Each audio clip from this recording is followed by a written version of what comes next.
পাণ্ডব চতুর্দিকে ফুল দিয়ে সাজিয়েছে, আলো দিয়ে সাজিয়েছে, আর ওরা আনন্দে হই হুল্লোড় করছে, নৃত্য গীত করছে, গান বাজনা করছে। থমকে দাঁড়িয়েছে ভগবান, যাক ওরা তাহলে আমায় ভুলে গেছে। আমি তো চেয়েছিলাম যুধিষ্ঠির রাজা হোক, ধন সম্পত্তি ফিরে পাব, তাই তো হয়েছে। তবে আর কেন কাঁদবো আমি ওদের জন্য? ওরা সুখী থাক। ভগবান যখন আবার চলে যাচ্ছে, দেখলে একটি অন্ধকার জায়গা, ওই অন্ধকারে কোনো আলো নাই। অন্ধকারে বসে বসে একজন মা কাঁদছে।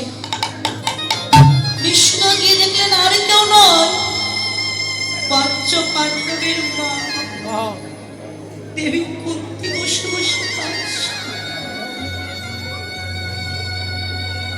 কৃষ্ণ গিয়ে ডাক দিয়েছে, পিসি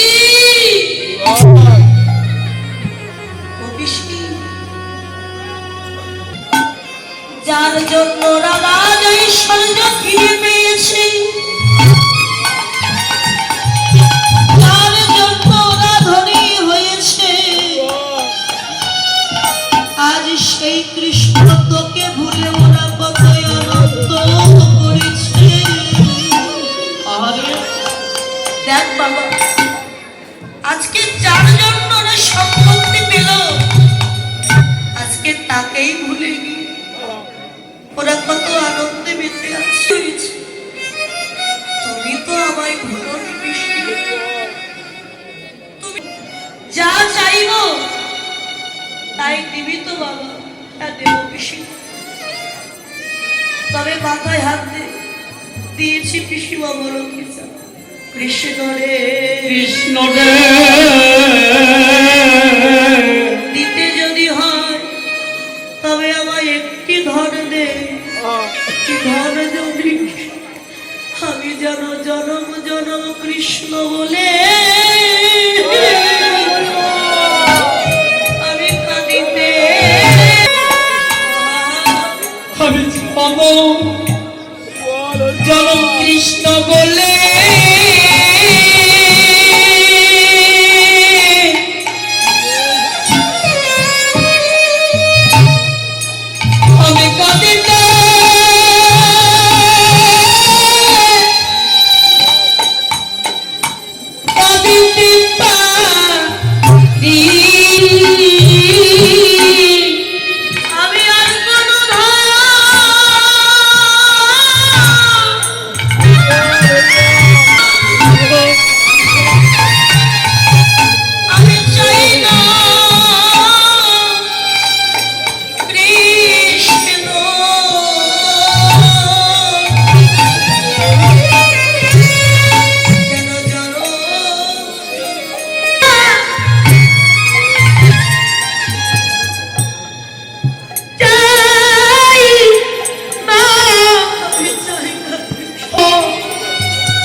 কৃষ্ণ বলে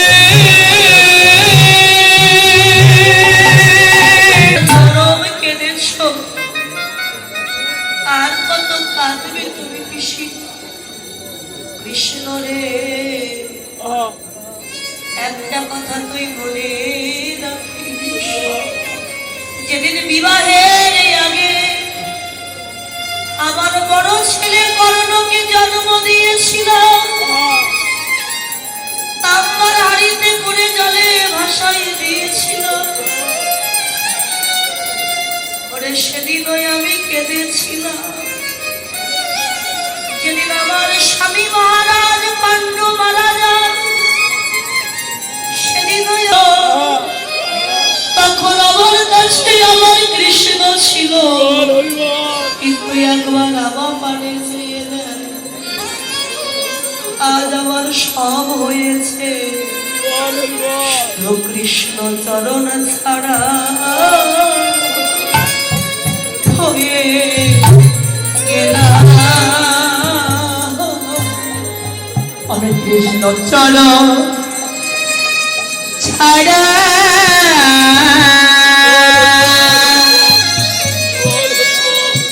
আমি হয়ে গেলাম।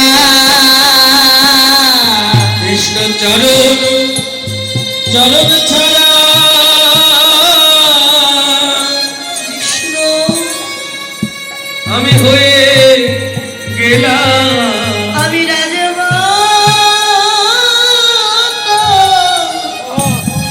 হতে চাইলাম, কৃষ্ণ চরণ ছাড়া হয়ে গেলাম। আমি রাজমাতা